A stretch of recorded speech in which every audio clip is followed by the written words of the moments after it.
Guys, magluluto naman tayo. Pansit Canton. Ito na yung gulay. Naggisa na ako. Nakabili tayo sa palengke.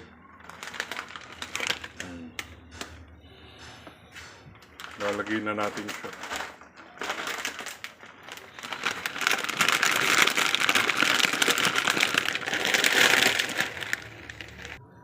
Yan, cooking Pansit Canton. Yung sabaw ko, pork cubes, tsaka yung pinaggisahan ng gulay.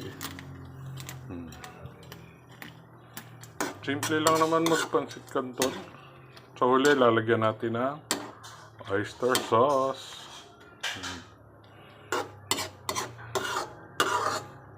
Yummy yan, mga lods.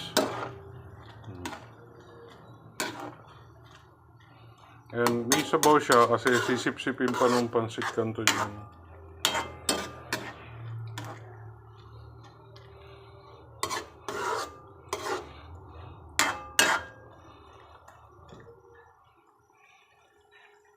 Oh guys, tingnan niyo. Ang ganda ng Pansit Canton. Lagyan na natin ang gulay. Tapos, mekos-mekos. Siyempre, diba? Simpleng Pansit Canton, pwedeng merienda, pwedeng ulam. Simple lang gumawa nun, pero lalagyan pa natin sa hulihan ng oyster sauce. Mamaya, wala nang sabaw yan kasi sisip-sipin na ng noodles. Mamasitas, baka naman. Ayan guys, yung oyster sauce. Mekos-mekos na. Malamang mag-early lunch na naman kami, mag-brunch. Walang nag-almusal eh.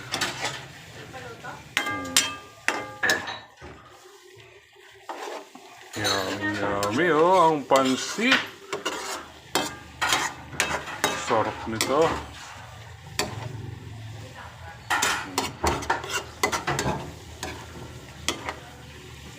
Megus-megus.